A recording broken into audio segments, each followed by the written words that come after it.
Welcome back. In this video, we're going to talk about creating or structuring a win-back campaign. And as a reminder, a win-back campaign is what you send to your unengaged subscribers after you've already sent them a re-engagement campaign.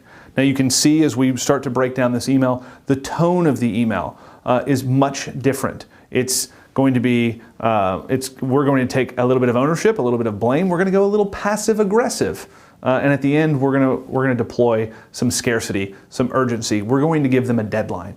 So this should only be sent to subscribers if you've deemed them to be unengaged and you've already sent them the re-engagement campaign.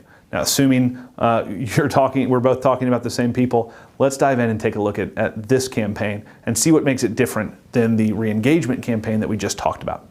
So it's still re-engagement, right? It's still technically re-engagement. That is the goal of this email, but the tone is different, right? The tone is different. So we're coming out of the gates just dead on, no cute stuff. I want you back. Now it's still as psychologically charged as the previous subject lines. And if you think about it, who says that, right? Maybe an ex-girlfriend, maybe an ex-boyfriend, maybe someone that you've been very close or intimate, and I don't necessarily mean in the traditional sense, but you've had an intimate relationship with. That's a statement that they would say to you. At the least, it's going to grab your attention. This is your time to say, here's my declaration, I want you back, I'm willing to fight for this relationship, and here's why. And the tone of this email is going to be far different than the tone of the previous emails. Now we're going to reference back to those emails and call out the fact that they haven't been engaging with us, and then we're going to sell ourselves. We're going to sell ourselves and sell why they should want to engage with our emails, right? This is selling. This is us standing here saying, I know you've left, I'm willing to fight for your attention, here's why you should care. Again, we're going to break these emails down, each one in a separate video.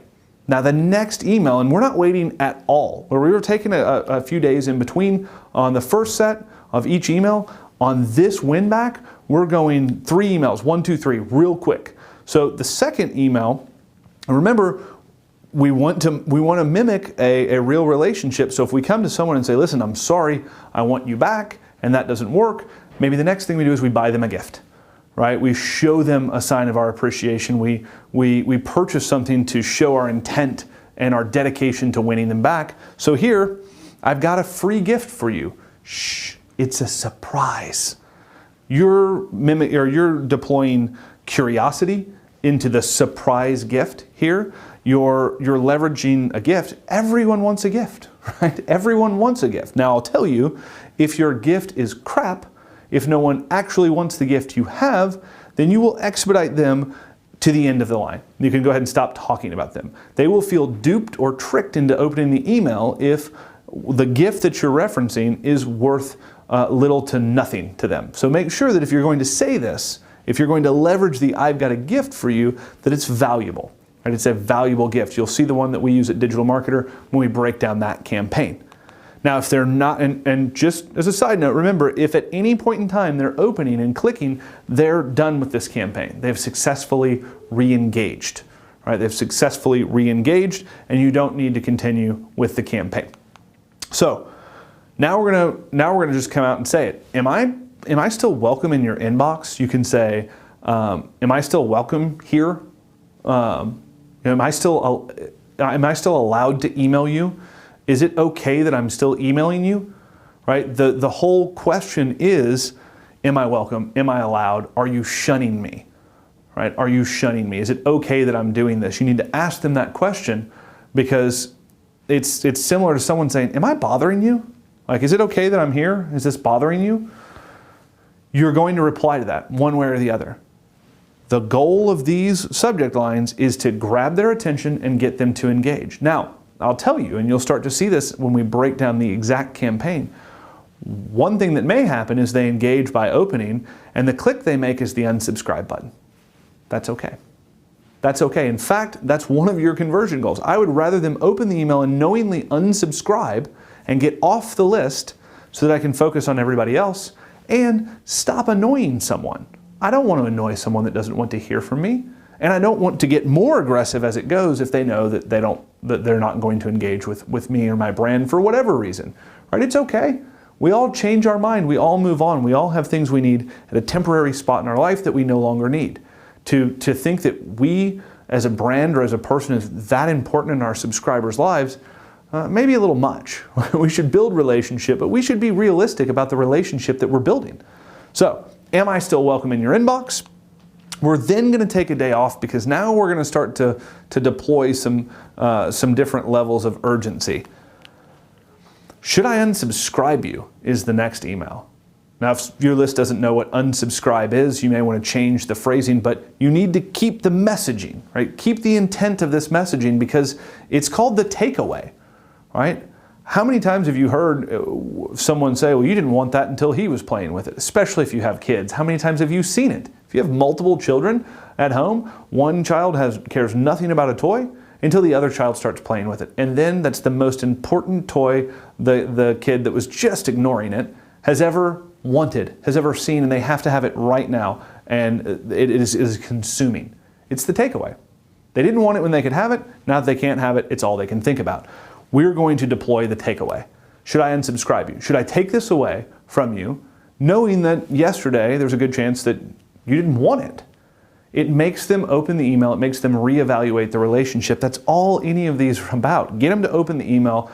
You get your 5-minute elevator pitch to tell them why they should care, why they should maintain the relationship. And if they don't feel the same way, then they leave. And that's okay. You're going to actually encourage that in these emails. So now we're going to go kind of all the way. We're going to take a day off and we're going to come back and say, is this goodbye? Is this goodbye? Is today the end? Is today goodbye? And basically give them one last shot. Now, if you're not going to unsubscribe or stop talking to them afterwards, I would say, is today the end? I would soften it up a little bit. Don't speak definitively to any aspect of no longer emailing them if you have every intention of emailing them again. And if you do, that's okay. Right? You may decide that you want to move your unengaged subscribers over to a different list and you only email them about massive events and campaigns and promotions that are annual, you're the best, your brand is the best known for and you have the highest engagement with. That's okay, right? That's actually a proven strategy and one that I'd suggest a lot of you do instead of being so definitive and final about it and saying you're unsubscribed. This is it, I'll never email you again. But if you're planning on doing that, don't say this, right? Because you have to form this relationship. If I say, okay, that's it, I'll never call you again, and then a month later I call and say, hey, what are you doing? Disingenuous, right? I've just broken my word, and it's not leading me back to re-engaging with you, to rebuilding that friendship. In fact, more than that, it's reminding me why I shouldn't engage with you, why I don't really want to be a part of you and your brand. So keep that in mind. Okay, what if that still doesn't work? Right now we've sent 2 different campaigns. We've sent a total of 8 emails. What happens if they still haven't opened your emails? Stop emailing them.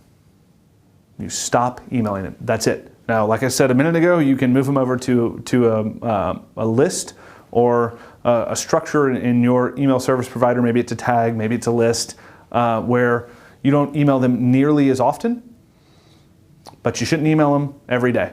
You either stop emailing them completely or only email them on massive events, on big industry-wide or big brand related events that you're known for. But in most cases, you need to stop emailing them at least as often as you were. Okay? I know that's hard. I know that's not fun, but I promise you when we get to the email deliverability module, when we get to that part of the training, I'll tell you why it's so important, and you'll start to see the benefits of proper list hygiene on the people who are engaged with your list.